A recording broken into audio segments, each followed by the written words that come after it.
जय श्री कृष्ण। आज हम सुनेंगे पापांकुशा एकादशी व्रत की पौराणिक कथा। पापांकुशा एकादशी नाम के अनुरूप ही पाप से मुक्ति प्रदान करती है। मान्यता है कि इस एकादशी का व्रत रखने से व्यक्ति के जीवन भर में किए गए सभी पापों का फल समाप्त हो जाता है। यहाँ तक कि इसी दिन विधि पूर्वक भगवान विष्णु का व्रत और पूजन घर परिवार के सभी लोगों और पीढ़ियों को भी पाप कर्मों से मुक्ति प्रदान करता है। अश्विन मास के शुक्ल पक्ष की एकादशी तिथि के दिन पापांकुशा एकादशी का व्रत रखा जाता है। इस दिन व्रत पूजन में व्रत कथा और भगवान विष्णु की आरती का पाठ जरूर करना चाहिए।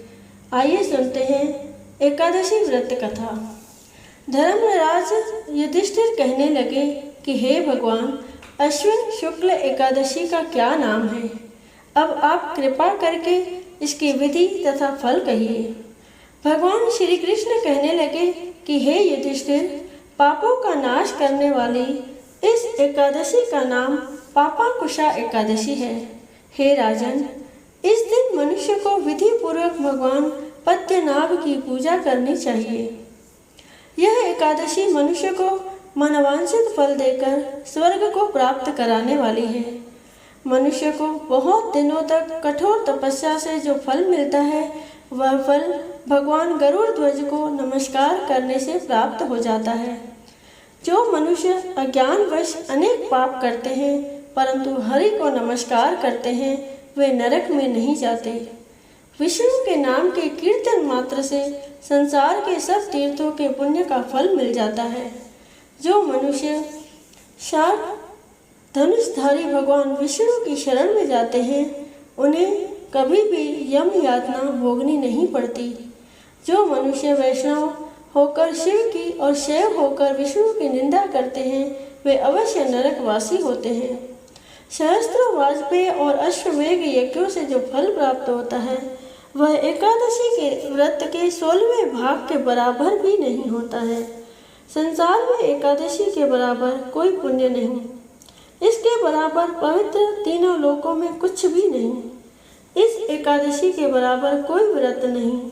जब तक मनुष्य पद्मनाभ की एकादशी का व्रत नहीं करते, तब तक उनकी देह में पाप वास करते हैं। हे राजेंद्र, यह एकादशी स्वर्ग, मोक्ष, आरोग्यता, सुंदर स्त्री तथा अन्न और धन की देने वाली है। एकादशी के व्रत के बराबर गंगा, गया, काशी, कुरुक्षेत्र और पुष्कर भी पुण्यवान नहीं है। हरिवासर तथा एकादशी का व्रत करने और जागरण करने से सहज ही में मनुष्य विष्णु पद को प्राप्त होता है। हे युधिष्ठिर, इस व्रत के करने वाले 10 पीढ़ी मातृपक्ष, 10 पीढ़ी पितृपक्ष, 10 पीढ़ी स्त्री पक्ष तथा 10 पीढ़ी मित्र पक्ष का उद्धार कर देते हैं।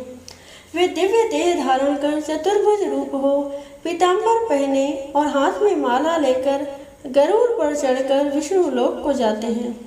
हे नृपोत्तम, बाल्यावस्था, युवावस्था और वृद्धावस्था में इस व्रत को करने से पापी मनुष्य भी दुर्गति को प्राप्त न होकर सद्गति को प्राप्त होता है। अश्विन मास की शुक्ल पक्ष की इस पापांकुशा एकादशी का व्रत जो मनुष्य करते हैं, वे अंत समय में हरिलोक को प्राप्त होते हैं तथा समस्त पापों से मुक्त हो जाते हैं। सोना, तिल, भूमि, गौ, अन्न, जल, छत्री तथा जूती दान करने से मनुष्य यमराज को नहीं देखता। जो मनुष्य किसी प्रकार के पुण्य कर्म किए बिना जीवन के दिन व्यतीत करता है, वह लोहार की भट्टी की तरह सांस लेता हुआ निर्जीव के समान ही है। निर्धन मनुष्यों को भी अपनी शक्ति के अनुसार दान करना चाहिए तथा धन वालों को सरोवर, बाग, मकान आदि बनवाकर दान करना चाहिए। ऐसे मनुष्यों को यम का द्वार नहीं देखना पड़ता तथा संसार में दीर्घायु होकर धनाढ्य, कुलीन और रोग रहित रहते हैं। भगवान श्री कृष्ण ने कहा, हे राजन, जो आपने मुझसे पूछा वह सब मैंने आपको बतलाया। अब आपकी और क्या सुनने की इच्छा है? पापांकुशा एकादशी व्रत की कहानी। पौराणिक कहानी के अनुसार, पौराणिक कथा के अनुसार विंध्याचल पर्वत पर क्रोधन नाम का एक बहेलिया रहता था।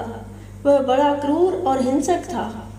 उसका सारा जीवन हिंसा, लूटपाट, मद्यपान और गलत संगति में ही बीता था। एक दिन अचानक उसे जंगल में तपस्या करते हुए अंगिरा ऋषि से मिला।